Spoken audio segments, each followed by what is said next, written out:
विजय जी जय जय वैसा जय जिनेन्द्र। सभी को जय जिनेन्द्र। हाँ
विजय जी शुरू कीजिए।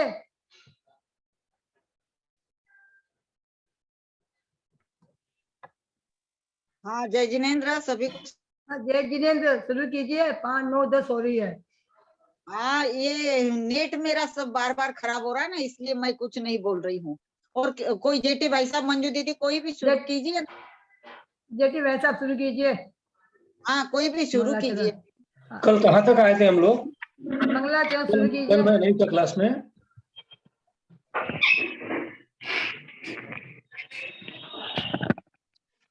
कल कौन से प्रश्न तक हुआ था? सभी बड़ों से सादर प्रणाम, सभी से जय जिनेन्द्र।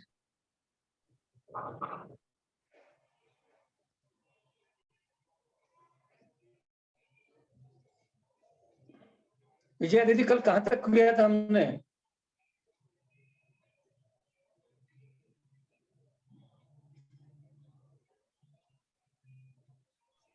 हाँ 36 पृष्ठ में कर रहे थे आप। 36 पृष्ठ का हिंदुस्तान का 36 पृष्ठ है। 12 नंबर। 36 पेज पे।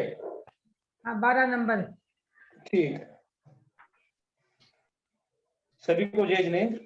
नमो अरिहंताणम, नमो सिद्धाणम, नमो आयर्याणम, नमो वज्झायाणम, नमो लोये सौवसाहूनम, नमो लोये सौवसाहूनम, नमो लोये सौवसाहूनम।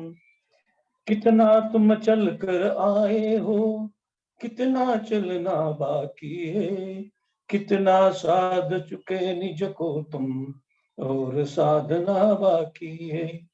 मोह योग को कितना छोड़ा, कितनी यात्रा तय करना, गुण स्थान 14 पर चढ़कर सिद्ध शिला तक है बढ़ना। तो गुणस्थान के बारे में ये पहले मंगलाचरण आया है।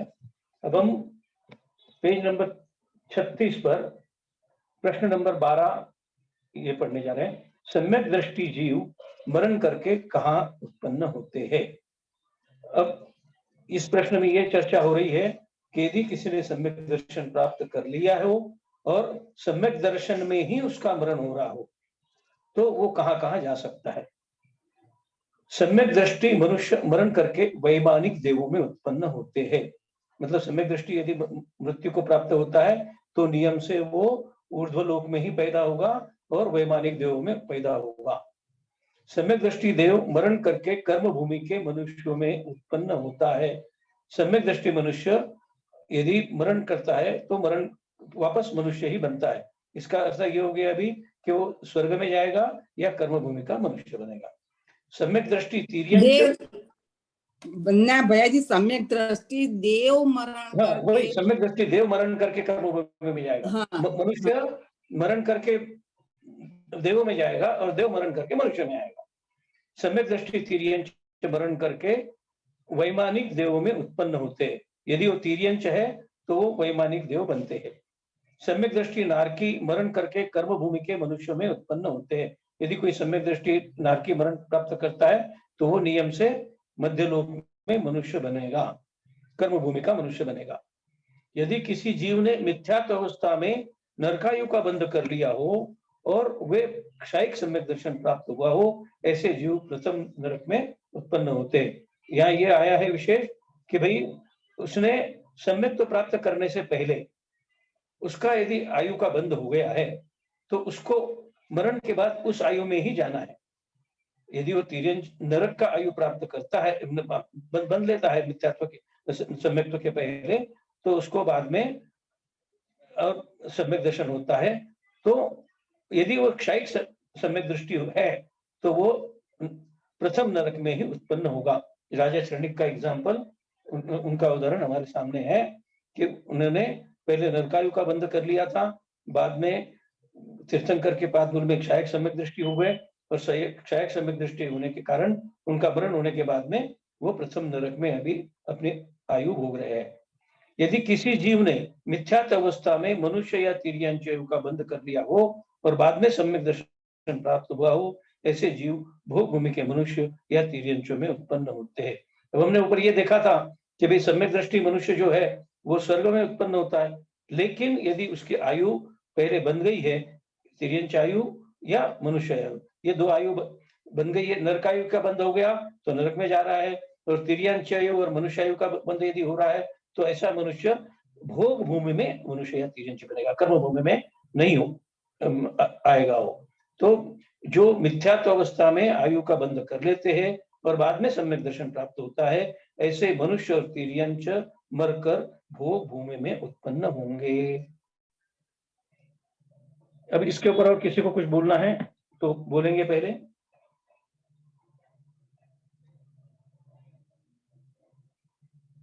विजया दीदी थोड़ा सा बोलिए। ये तो इजी है, आप आगे ही पढ़िए, ये तो इजी हो जाएगा। क्लियर ही है भाई साहब, ये तो क्लियर ही है, ठीक है। सम्यक दर्शन प्राप्त करने के लिए क्या योग्यता होना चाहिए? अब ये प्रश्न सभी के लिए है, जरूरी है समझना, क्योंकि यदि हमें सम्यक दर्शन प्राप्त करना है तो हमें क्या क्या हमारी योग्यता होनी चाहिए, हम कौन सम्यक दर्शन प्राप्त कर सकता है, ये इस प्रश्न में चर्चा कर रहे हैं। भव्य, संगी, पंचेंद्रिय, पर्याप्त, साकार उपयोग वाले जीव को ही सम्यक दर्शन की प्राप्ति हो सकती है। इन योग्यताओं के बिना चारों गति में किसी भी जीव को सम्यक दर्शन प्राप्ति होना संभव नहीं है। तो अभी क्या क्या आवश्यकता बताइए, नेसेसिटीज बताइए, क्या पात्रता बताइए उनकी, कि पहले तो वो भव्य जीव होना चाहिए, अभव्य को कभी भी सम्यक दर्शन प्राप्त नहीं होगा। दूसरा, संगी होना चाहिए, मन वाला होना चाहिए, जो मन वाला है, जो संगी है, वही सम्यक दर्शन प्राप्त कर सकता है। अर्थात 1 से 4 इंद्रिय तक और असदनी पंचेंद्रिय सम्यक दर्शन प्राप्त नहीं कर सकते। और पंचेंद्रिय, ये तो आ ही गया कि सदनी है तो पंचेंद्रिय है ही, तो पंचेंद्रिय होना जरूरी है। पर्याप्त मतलब अपर्याप्त अवस्था में सम्यक दर्शन नहीं होता है, या निवृत्त पर्याप्त अवस्था में भी सम्यक दर्शन नहीं होता है। पर्याप्तया पूर्ण करने के बाद ही सम्यक दर्शन होता है। अब ये साकार उपयोग कोई समझा सकता है? इसके बारे में मेरे को पता नहीं है, साकार उपयोग क्या है? मंजू दीदी, मेरे को तो नहीं आ रहा है इसका, मैं भी आपसे पूछ रही थी यही कि साकार उपयोग ये से क्या साकार उपयोग समझा का है? मेरे को समझ में नहीं आया कि साकार उपयोग हाँ। वाले जीव, विजया जी नहीं है तो ये क्या? साकार उपयोग। विजया जी, हाँ? विजया जी। विजया जी, विजया जी, है विजया जी ने, उनका खुल नहीं रहा है। अच्छा, तो ये साकार उपयोग किसी को कोई पता है तो बताइए। मुझे ऐसा लगता है कि साकार उपयोग यानी ज्ञानोपयोग वाले। तो ज्ञानोपयोग तो सारे जीव का होता है, सभी सम्यक का ज्ञानोपयोग ज्ञानोपयोग होता है। हाँ? नहीं, लेकिन सम्यक ज्ञानोपयोग वाले। श्योर हो क्या कर आप? लेते हैं, फिर हाँ, पूछ लेंगे ललिता जी से। अच्छा, ठीक है, इसको ये करके आगे चलेंगे। क्या इन योग्यताओं के होने पर नियम से सम्यक दर्शन होता है? तो ऊपर के प्रश्न में उन्होंने योग्यता बता दी, तो अब ये इनमें मतलब जिस जीव में ये सारी योग्यता है, वो जीव को क्या सम्यक दर्शन होगा ही होगा, ऐसा कोई नियम है? इन योग्यताओं के नहीं होने पर सम्यक दर्शन नहीं होता, परंतु इन योग्यताओं के होने पर सम्यक दर्शन हो ही जावे ये आवश्यक नहीं है। मतलब सारे भव्य जीव या सारे संगी जीव ये सम्यक दृष्टि होंगे ऐसा नहीं है। जिसको सम्यक दर्शन होना है उसको ही होगा।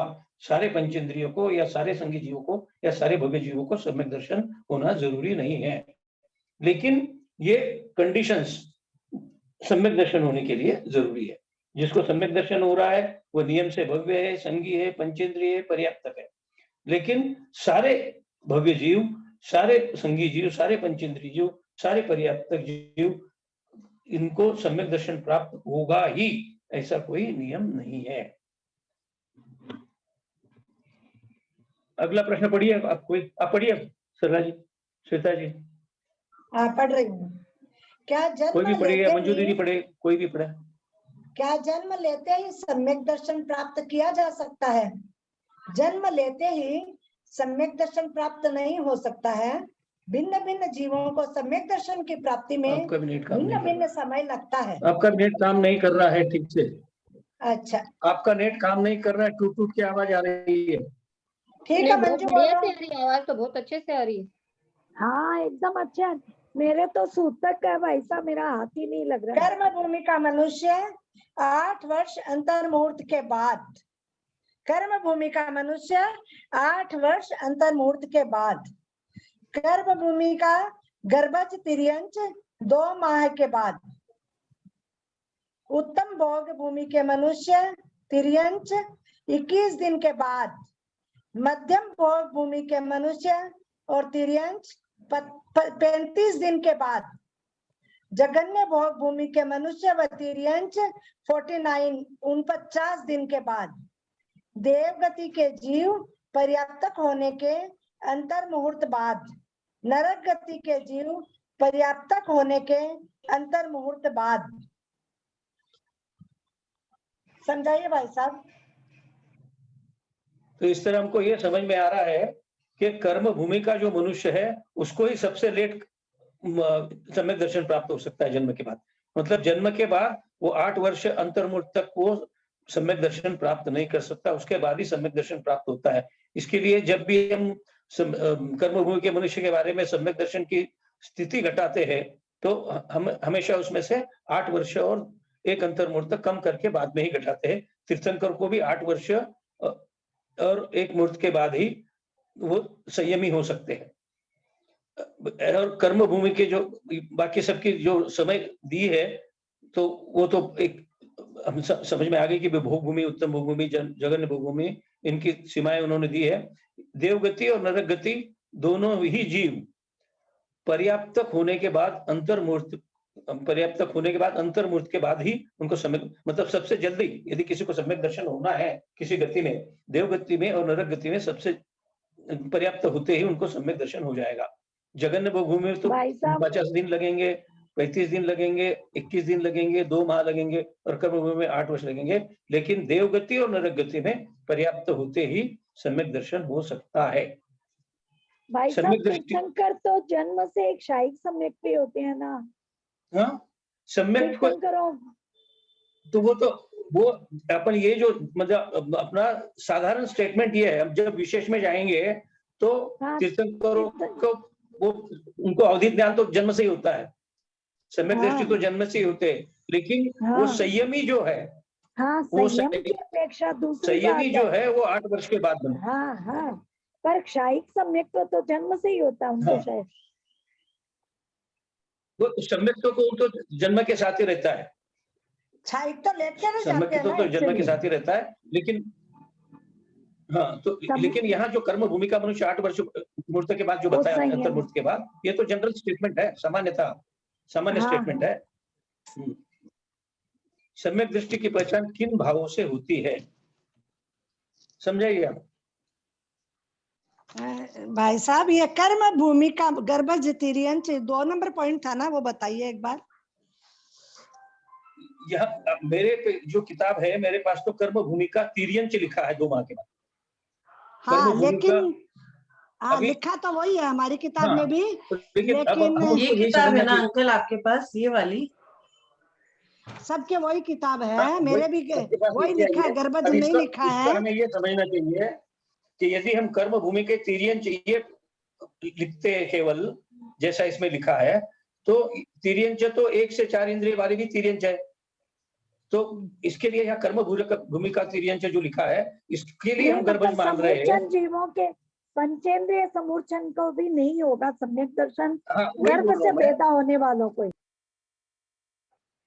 केवल गर्भज जो है समूर्छन जीव तो पर्याप्त नहीं होता है, तो जो पर्याप्त की जो कंडीशन है वो समूर्छन जीव निकल गए। अब पंचेंद्रिय होना चाहिए, तो गर्भज, इसके लिए हम समूर्छन निकल गई, इसके लिए हम गर्भज लगा रहे हैं, और वो पंचेंद्रिय कोई होगा कर्म, वो तो हमने पहले ही पढ़ा है कि केवल पंचेंद्रियों की सम्यक दर्शन हो सकता है। तो कर्म भूमि के तिर्यंच की जो कंडीशंस है वो गर्भज, संगी, पंचेंद्रिय उसको ही हो सकता है, असंगी पंचेंद्रियों को नहीं होगा। इसके लिए यहाँ गर्भ भूमि का तिर्यंच के जनरल स्टेटमेंट दिया उन्होंने कि 2 माह के बाद, तो सारे तिर्यंचों को, कर्म भूमि के सारे तिर्यंच है उनको नहीं होगा, तो उनके लिए कंडीशन क्या क्या है कि भाई वो पर्याप्त होना चाहिए। पर्याप्त होना चाहिए मतलब समूर्छन निकल गए पंचेंद्रिय, तो क्योंकि समूर्छन वालों की पर्याप्तियां पूर्ण नहीं होती है, और फिर पंचेंद्रिय तो आ गया, संगी मन वाला होना चाहिए, भव्य होना चाहिए, ये सारी चीजें आ गई। तो ये इसके लिए कर्म भूमिका तिर्यंच जो है वहां ये हमको याद रखना है कि सारे तिर्यंचों को, मतलब उसके तिर्यंच की क्या स्पेशलिटी होनी चाहिए जो 13वें प्रश्न में दी है, भव्य, संगी, पंचेंद्रिय, पर्याप्त, तो वहां वो आएगा। अब उत्तम भोग भूमि के मनुष्य जो है, भोग मनुष्य और तिर्यंच, ये तो हमने देखा है कि उत्तम भोग भूमि में जो मनुष्य और तिर्यंच है वो सम्यक दर्शन प्राप्त, मरण पहले भव में उनको सम्यक दर्शन है और उन्होंने मनुष्य और तिर्यंची की आयु बांध ली है, इसके लिए वो भोग भूमि में मनुष्य और तिर्यंच बन रहे हैं। नहीं तो उन सम्यक दृष्टियों को तो वैसे तो स्वर्ग में जाना चाहिए था, लेकिन सम्यक दृष्टि वो भोग भूमि का मनुष्य और तिर्यंच बन रहा है, तो उनको जो है सम्यक दर्शन साथ में लेके तो नहीं जाते हैं वो, यदि क्षयिक नहीं है तो क्षय क्षमिक वाला और उपशम वाला सम्यक जो है वही उधर जाएगा, तो वो सम्यक दर्शन उनका छूट जाएगा, मिथ्यात्व में जाएंगे, भोग भूमि में या तिर्यंच में उनका उपवाद होगा और 35 दिन के बाद वापस वो सम्यक दर्शन प्राप्त करेंगे। वैसा ही जगन्य भोग भूमि के लिए हम लगा सकते हैं। और देवगति और नरकगति, देवगति में तो सम्यक दृष्टि जाता ही है, तो उसको वहां जाते ही सम्यक दर्शन हो जाएगा, और यदि उसने सम्यक दृष्टि ने पहले नरक गति बन ली है तो वो नरक गति की मृत्यु के बाद नरक गति से निकलकर जब मतलब अपने मनुष्य गति या जो भी पहली गति है उससे निकलकर जब वो सम्यक दृष्टि जीव नरक गति में जाता है तो नरक गति अंतर्मुख के बाद उसको सम्यक दर्शन होता है। नरक गति में यदि वो क्षयिक सम्यक, मतलब क्षयिक सम्यक के साथ वो मरण नहीं पाता है, नहीं मरण होता है उसका, तो नरक गति में जाके बाकी सम्यक दर्शन उसके अंतर्मुख के बाद उसको होंगे। क्षयिक हुआ तो वो तो नरक के मतलब सम्यक दर्शन के साथ ही पैदा होगा, उपवाद होगा उसका। तो ये जो नरक गति पर्याप्त होने के बाद, मतलब ये जो भी समय दिया है वो क्षयिक सम्यक्त्व के लिए नहीं दिया है, क्योंकि क्षयिक सम्यक्त्व तो मरण मतलब साथ लेके जाता है वो। बाकी क्षयोपशमिक उपशमिक बाकी जो तीन सम्यक दर्शन है उसके बारे में ये कहा है कि भाई इतना समय के बाद वो उनको सम्यक दर्शन होगा। जय और जिनेन्द्र कोई कुछ सब। बताना चाह रहे हैं तो बताएंगे प्लीज। हाँ, जय जिनेन्द्र सभी को। मेरे पास देखो एक किताब है, इसमें लिखा है कि जो ज्ञानोपयोग वाले हैं उनको साकार उपयोग कहते हैं और जो दर्शनोपयोग वाले हैं उनको निराकार कहते हैं। 8 ज्ञानोपयोग आ जाता है, वो साकार होता है। इसमें लिखा है, आप पढ़ सकते हैं तो पढ़ सकते हो। अच्छा, बहुत अच्छा, समझाइए ना उसको जरा। वापस बोलिए एक बार दीदी, वापस बताइए। हाँ, इसमें ऐसा लिखा है कि जिसमें ये तका सूत्र की किताब है, उसमें लिखा है कि उपयोगो लक्षणम। तो उपयोग कौन सा होता है? एक साकार होता है, एक निराकार उपयोग होता है। तो साकार उपयोग में, हाँ, साकार उपयोग में 5 सम्यक ज्ञान और 3 मिथ्या ज्ञान, ये 8 आ जाते हैं। और जो निराकार उपयोग है उसमें चक्षु दर्शन, अचक्षु दर्शन, अवधि दर्शन और केवल दर्शन, ये 4 आ जाता है। इसमें मैंने हाईलाइट किया है, इसी में लिखा है। किताब में दिखाइए, आप बोल दिए तो हो गया दीदी। हाँ हाँ। ये नहीं, मेरे को भी मालूम याद आ रहा था। है। हाँ, लेकिन कंफर्म नहीं था, याद आ रहा है। बोले। हाँ, ये पढ़ा हुआ मेरे को भी याद आ रहा है। हाँ, यही पढ़ा था मैंने ऐसा। लेकिन तो अपने याद में नहीं रहता। ज्ञानोपयोग, साकार उपयोग माने ज्ञानोपयोग हाँ, हो गया। हाँ, साकार यानी ज्ञानोपयोग। सिर्फ ज्ञानोपयोग नहीं, साकार उपयोग मतलब 8 ही ज्ञान का, 8 ज्ञान का उपयोग हो सकता है, वो साकार उपयोग। ज्ञानोपयोग वाले सब, मतलब ज्ञानोपयोग वाले और निराकार यानी दर्शनोपयोग वाले, ऐसा हो जाएगा। कौन सा है इसमें दीदी? पेज नंबर कौन सा है इसका? इस किताब का पेज नंबर कौन सा है? कौन सी? कौन सी किताब अभी आपने दिखाई है? नहीं, वो आपको नहीं मिलेगी, आपके पास नहीं होगी। मेरे पास है। विकास साबड़ा है ना, उनकी किताब है। हाँ, विकास साबड़ा की किताब है। हमारे पास भी है, आपको नहीं मिलेगा। किताब मेरे पास भी है ये किताब। मेरे पास है ये किताब। हाँ, इसमें है। ये किताब सबके पास है, मेरे पास है। इससे पूछिए पेज नंबर कौन सा है? मंजू ने भेजी हमको। नहीं, पेज नंबर कौन सा है? हाँ, 1 मिनट। उपयोग और लक्षण 12 जो है ना सूत्र, उसी में दिया है। अच्छा, दूसरे अध्याय का है ये तो? नहीं, प्रथम अध्याय का। ठीक है वीणा दीदी, बाद में देख लीजिएगा ना आप। हाँ, मैं अभी बताती हूँ। हाँ,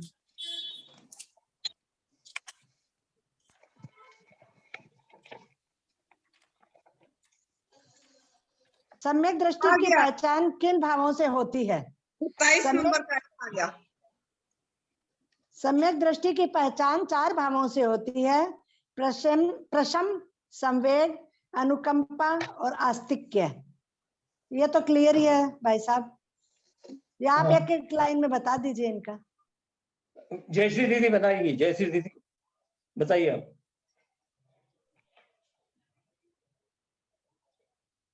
या मंजू दीदी बताइए, कोई बताइए उसको। सभी से जय जिनेन्द्र। अगले प्रश्नों में यही आ रहा है ना? हाँ, अगले प्रश्न में आ रहा है। ठीक है। प्रशम भाव किसे कहते हैं?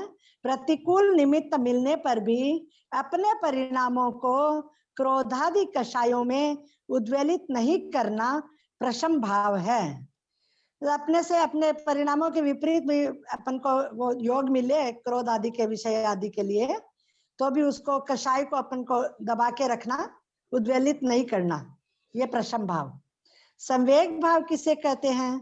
पंचेंद्रिय के विषयों से उदासीन होकर संसार से निरंतर भीति होना, संयम मार्ग के प्रति निरंतर अनुरागित रहना, मोक्ष का अभिलाषी रहना संवेग भाव है। मतलब अपन पंचेंद्रिय विषयों के कारण ही अपन संसार में लिप्त रहते हैं, तो अपन उससे उदासीन हो जाएं और संसार में अपन हमेशा चारों तरफ दुख ही है, अपन उससे निरंतर भयभीत रहें कि संयम के मार्ग में चलने लगे और उसके लिए मोक्ष के प्रति अपन की अभिलाषा हो, अपनी इच्छा हो, तो वही संवेग भाव है। अनुकंपा भाव किसे कहते हैं? अपने मन, वचन, काय की क्रिया से दूसरे जीव को दुख नहीं पहुंचाना, दुखी जीवों के दुख दूर करने के परिणाम रखना, प्राणी मात्र के प्रति दया रखना अनुकंपा भाव है। अनुकंपा रखने वाला जीव आहार दान, औषधि दान, आवास दान और उपकरण दान उत्साह पूर्वक करता है।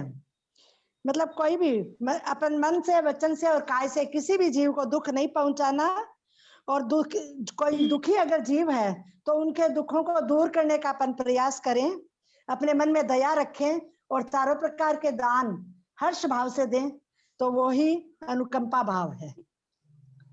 आस्तिक्य भाव किसे कहते हैं? सच्चे देव, शास्त्र, गुरु और तत्व के विषय में ये ऐसे ही हैं, इसी प्रकार से हैं, अन्य प्रकार से नहीं, अन्य नहीं है, ऐसा दृढ़ आस्था का भाव रखना आस्तिक्य भाव है। वही दैव शास्त्र गुरु में सच्चा श्रद्धा दृढ़ता पूर्वक रखना ही आस्तिक्य भाव है। इसका मतलब ये हो गया कि उपयोगो लक्षण वाला 27 पेज है, 27 पेज है उस किताब में। उपयोगो लक्षणम वाला जो है साकार निराकार, उनका 27 पेज।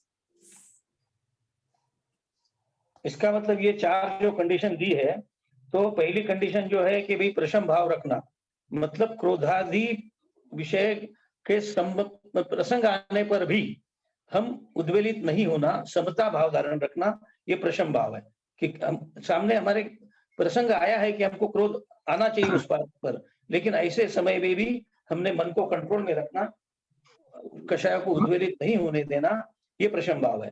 और संवेग भाव जो है कि वही संसार के प्रति डर होना और पंचेंद्रिय विषयों से हम संयम की भावना हमारे मन में आना, संयम धारण करने का अभिलाषा होना, ये संवेग भाव है। अनुकंपा तो दया भाव है, जो अहिंसा का प्रतीक होगा कि भाई अहिंसा हमें पालन करनी है, मन वचन काय से दूसरे जीवों को भी दुख नहीं पहुंचाना है, और कोई दुखी जीव हो उसके दुख को दूर करना है। और ये आस्तिक्य भाव जो है वो तो सम्यक दर्शन की परिभाषा ये है कि सम्यक दर्शन की परिभाषा वही है कि सच्चे देव शास्त्र गुरु पर पूरी तरह से विश्वास रखना, आस्था रखना। तो वही भाव, ये विवेचन यहाँ आया है कि जो सम्यक दर्शन की परिभाषा है कि सच्चे देव शास्त्र विषय में ये ऐसे ही है, इस प्रकार से ये, अन्य प्रकार से नहीं, अन्य नहीं, ऐसा दृढ़ आस्था का भाव रखना आस्तिक्य भाव है। मतलब ये सम्यक दर्शन हो गया। सम्यक दृष्टि जीव कौन कौन सी भावना भाता है? मैत्री, प्रमोद, कारुण्य, माध्यस्थानी, सत्व गुणादि क्लिश्यमाना विनेशु। प्राणी मात्र में मित्रता होना, गुणी व्यक्ति को देखकर हर्षित होना, दुखी और पीड़ित व्यक्ति के प्रति दया भाव रखना, विपरीत प्रवृत्ति के रखने वाले के प्रति माध्यस्थ भाव रखना, ये सम्यक दृष्टि जीव के भावनाएं हैं 4। बताइए जेटी भाई साहब। ये तो तत्व सूत्र के सूत्र में आया है, मैत्री, प्रमोद, कारुण्य, माध्यस्थानी च सत्व गुणाधिक क्लिश्यमान विनयेषु। तो यहाँ मैत्री मतलब प्राणी मात्रा में मित्रना, प्रमोद मतलब आनंद, गुणी व्यक्ति को देखकर आनंद होना, हर्षित होना, कारुण्य मतलब करुणा भाव रखना, जो हमने पहले देखा, अनुकंपा का ही यहाँ कारुण्य में आ गया है, और माध्यस्थानी च मतलब पहला जो कहा कि भाई हम विपरीत प्रवृत्ति रखने वाले के प्रति, जो विपरीत प्रवृत्ति है उनके प्रति भी हमको माध्यस्थ भाव रखना है, समता भाव रखना है। तो ये पहले प्रश्न में जो हमने देखा चारों, उसी चारों का यहाँ आया है कि मैत्री, प्रमोद, कारुण्य और माध्यस्थ, उसी का ऑलमोस्ट आया है। सिर्फ इसमें गुणी व्यक्ति को देखकर हर्षित होना ये एडिशनल है, जो अनुकंपा प्रवेश उसमें नहीं आया है। तो ये यहाँ गुणी व्यक्ति को देखकर हर्षित होना ये एक एडिशनल है। बाकी तो पहले इसमें भी है कि प्राणी मात्र के में मित्रता होना, अनुकंपा रखना, माध्यस्थ भाव रखना। तो सम्यक दृष्टि जीव की ये भावना है, ये हम समझना है। पिछले इसमें सिर्फ ये गुणी व्यक्ति को देखकर हर्षित होना ये नहीं आया था। तो बहुत सारे मतलब जो सम्यक दृष्टि नहीं है, अपने से कोई ज्यादा गुणवान है तो उसके प्रति ईर्ष्या भाव उत्पन्न होता है।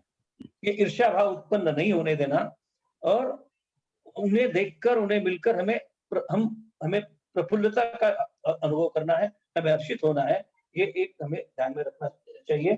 बाकी तो हम ऑलमोस्ट करते ही है, जब हमने इतना पढ़ा है सब कुछ करते हैं, हम प्राणी मात्रा में मित्रता रखते हैं, हम दया भाव भी रखते हैं, हम समता भाव रखने का प्रयास भी करते हैं। ठीक है, हम पूरी तरह समता भाव नहीं रख सकते, लेकिन प्रयास तो करते हैं।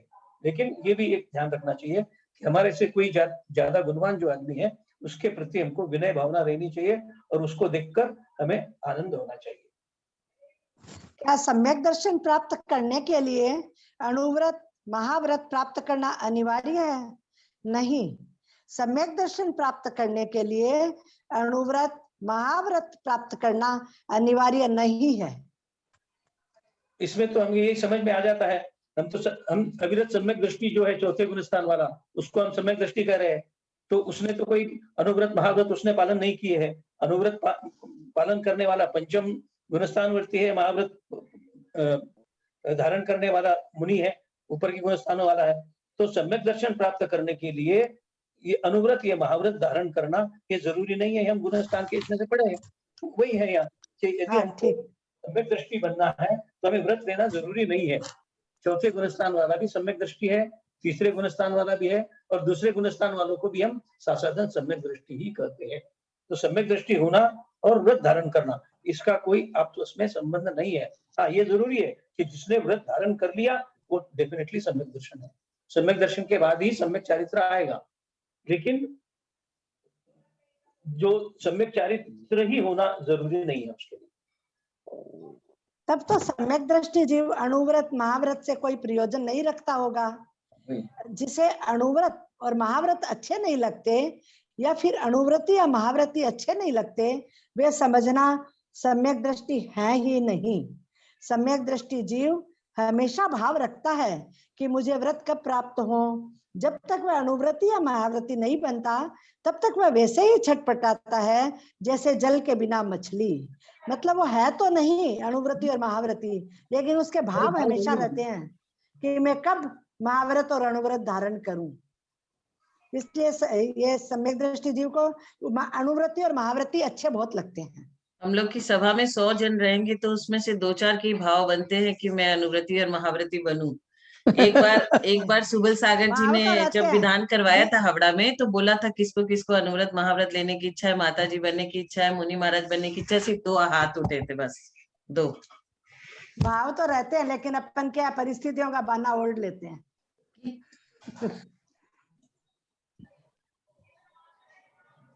हमने तो सुना है, भाई साहब बताएंगे कुछ इसके बारे में? ठीक है, चलिए क्लियर। ये पहले प्रश्न में अपन ने ये चर्चा कर क्लियर ही है। हमने तो सुना है अणुव्रत महाव्रत बंध के कारण है।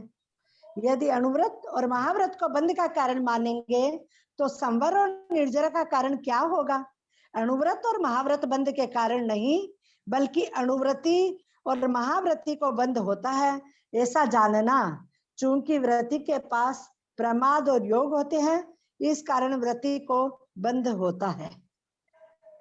इसमें थोड़ा समझना जैसा है कि ये अभी हम अनुव्रत या महाव्रत ले रहे हैं तो उनको बंध तो होता है, लेकिन शुभ बंध होता है, पुण्य का बंध होता है। और वो शुभ बंध होने के कारण हम उत्तरोत्तर हमारा चारित्र जब सुधर जाता है तो हम निर्जरा, संवर और निर्जरा करने जाते हैं। ये नहीं है कि हमने अनुव्रत और महाव्रत लिया इसके लिए हमको बंद हो रहा है, लेकिन अनुव्रत और महाव्रत लेने वालों को बंद होता है। अनुव्रत और महाव्रत के कारण बंद नहीं होता है, लेकिन जो अनुव्रती और महाव्रती है उनको उनके चर्या के कारण पुण्याश्रव होता है, पुण्य का बंध होता है, अशुभ बंध नहीं होता है। ये हमें समझना है। यदि हम ये समझेंगे कि भाई अनुव्रत और महाव्रत लेने से हमें को बंध होता है तो अनुव्रत और महाव्रत क्यों लें, ऐसा नहीं है। बंध तो होता है, क्योंकि हमको जब तक हम कर्मों से मुक्त नहीं होते बंध तो होना ही है। एवं 13वें गुण स्थान में भी बंध हो रहा है, लेकिन वो बंध पुण्याश्रव है, छूट जा रहा है। आता है, कर्म आते हैं और चले जाते हैं, वो बिल्कुल क्षण मात्र भी उसका बंध नहीं होता है, लेकिन बाकी तो बंद होता है। तो 12वें गुण स्थान तक भी बंद होता ही है। तो ये बंध को डरते हुए हम अनुव्रत और महाव्रत को नहीं ले, ऐसा नहीं होना चाहिए। यदि हम ये मानेंगे कि भाई उसके कारण बंद है तो फिर संवर और निर्जरा कब होगी? संवर और निर्जरा जो होगी, हम अनुव्रत महाव्रत धारण करेंगे, हमारा चारित्र उत्तर ठीक होता जाए, अच्छा होता जाएगा, बढ़ता जाएगा, शुद्ध विशुद्ध होता जाएगा, तो फिर हमको सवर्ण निजरा होगी और क्रम से हमको मोक्ष प्राप्त होगा। तो मोक्ष प्राप्त करने के लिए हमें व्रती बनना जरूरी है, चारित्र में रहना जरूरी है। अनुव्रत या महाव्रत को कोई औदैक भाव कहते हैं, ये कहाँ तक ठीक है? अनुव्रत या महाव्रत को किन्हीं भी आचार्यों ने औदैक भाव स्वीकार नहीं किया। आचार्य उमा स्वामी महाराज ने औदैक भाव के भेद कहे हैं। गति कषाय लिंग मिथ्या दर्शना ज्ञाना संहिता सिद्ध लेश चतुस्ते स्त्रे काय के षड भेदा।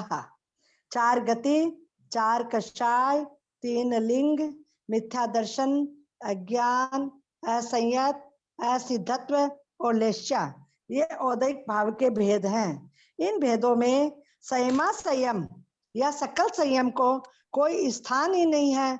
अतः स्पष्ट है कि अनुव्रत या महाव्रत औदैक भाव नहीं है।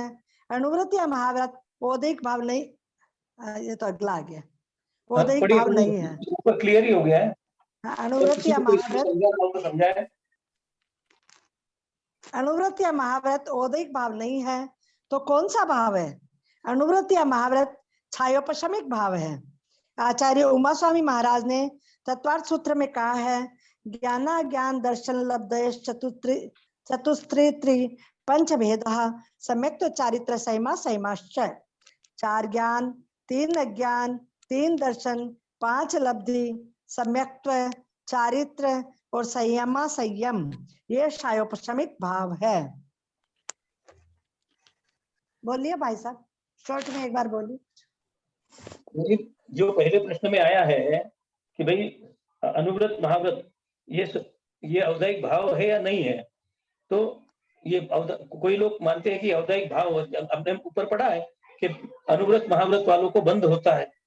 तो बंद होता है तो किस कारण होता है, ये हमें सोचना पड़ेगा। वो तो निर्जरा के हमारे, हम जो व्रत पालन कर रहे हैं उसके कारण हमको पुण्य बंद हो रहा है, कोई कर्मों के उदय से वहां बंद नहीं हो रहा है। तो ये वो कर्मों के क्षय से वहां बंद होता है। तो इसके लिए इसको यहाँ दोनों प्रश्नों में मिलके ये कहा है कि भाई ये जो अनुव्रत महाव्रत है ये औदायिक भाव नहीं है, ये क्षयोक्षमिक भाव है। इसमें अनुव्रत और गुणव्रतों में कर्मों का क्षयोक्षम होता है, इसके लिए उसको क्षयोक्षमिक भाव कहा है, ये औदायिक भाव नहीं है। तो दोनों प्रश्नों में मिलकर कौन से औदायिक भाव है और कौन से क्षयोक्षमिक भाव है, इसकी चर्चा कर ली है तत्व सूत्रों के अनुसार।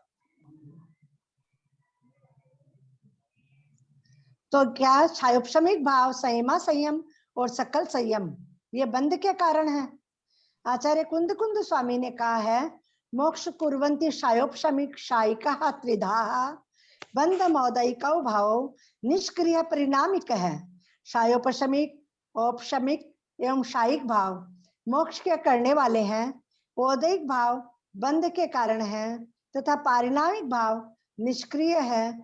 स्पष्ट है, क्षयोपशमिक भाव संयमा संयम, सकल संयम बंध के कारण नहीं है। यदि क्षयोपशमिक भाव बंध के कारण मानो तो सम्यक्त्व को भी बंध का कारण मानना पड़ेगा, जो इष्ट नहीं है।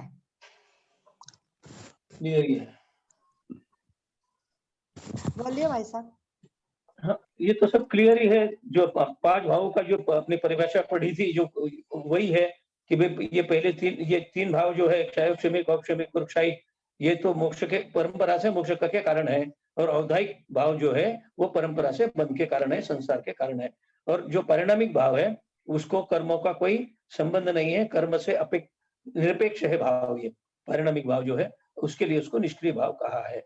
और ये आगे ये कह रहे हैं कि यदि हम संयम असंयम और सकल संयम, मतलब अनुव्रत और महाव्रत, इनको यदि हम, या 5वां गुणस्थान और 6ठे से आगे के गुणस्थान, इनको यदि हम बंध का कारण मानते हैं, तो जो सम्यक्त्व हम धारण कर रहे हैं, जो सम्यक दर्शन है, उसको भी हमको बंध का कारण मानना पड़ेगा।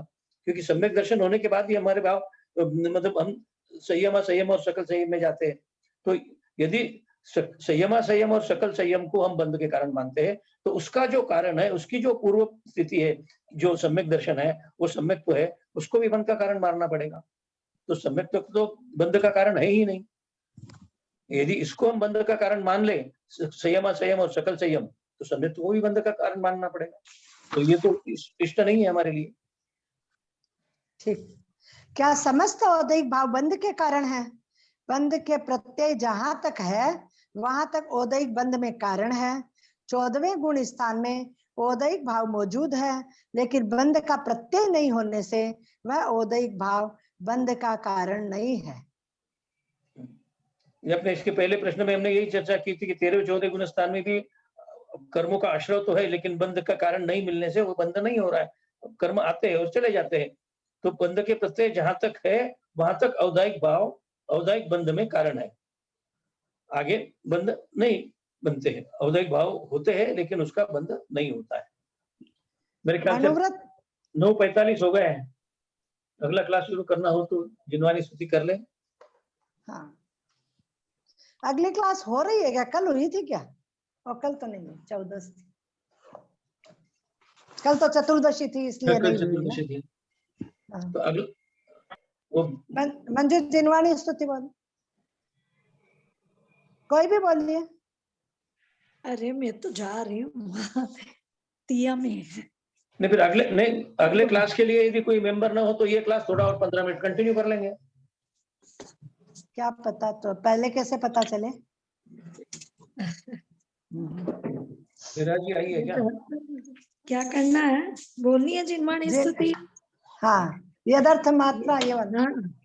यदर्थ मात्रा पदवाक्यहीनम् मया प्रमादाद् यदि किंचनोक्तं तन्मे क्षमित्वा विदधातु देवी सरस्वती केवल बोधलब्धिं। बोधिः समाधि परिणाम शुद्धि स्वात्मोपलब्धि शिव सौख्य सिद्धि चिंतामणिं चिंतितवस्तु दाने त्वां वन्द्यमानस्य ममास्तु देवी। जिनवाणी के ज्ञान ते सुजे लोकालोक सोवाणी मस्तक नमो सदा दे तू धोख। हे जिनवाणी बहारती तोय जपो दिन रेन जो तेरा शरण आ गए सो पावे सुख चैन। देव बजो अरियंत को गुरु से वो निर्ग्रंथ दया धर्म पालो सदा यही मोक्ष का पंथ। द्वादशांग जिनवाणी माता की जय। 9 बार नमोकार मंत्र।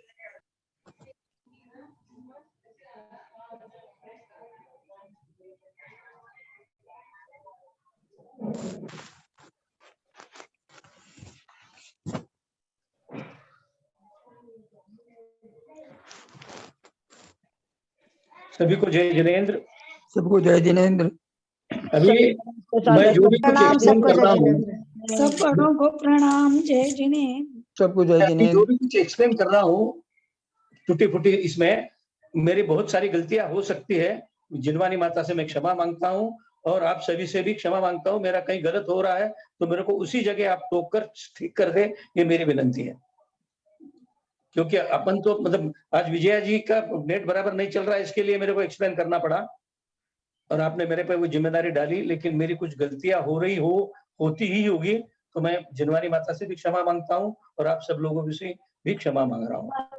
भाई साहब अपन तो चर्चा करते हैं, बोल रही हूँ अपन तो एक चर्चा कर रहे हैं। अब अपने को क्या पता, अपने से कुछ हो रहा है तो हो रहा है, जानबूझ के तो कोई कुछ कर नहीं रहा है। अब अज्ञानता से कुछ हो गया तो फिर चर्चा भी कैसे हो? वही तो बराबर। ठीक है, अपन जो कर रहे हैं। प्रणाम भाई साहब। प्रणाम। सभी को, बड़े लोगों को प्रणाम। सभी को जय जिनेंद्र।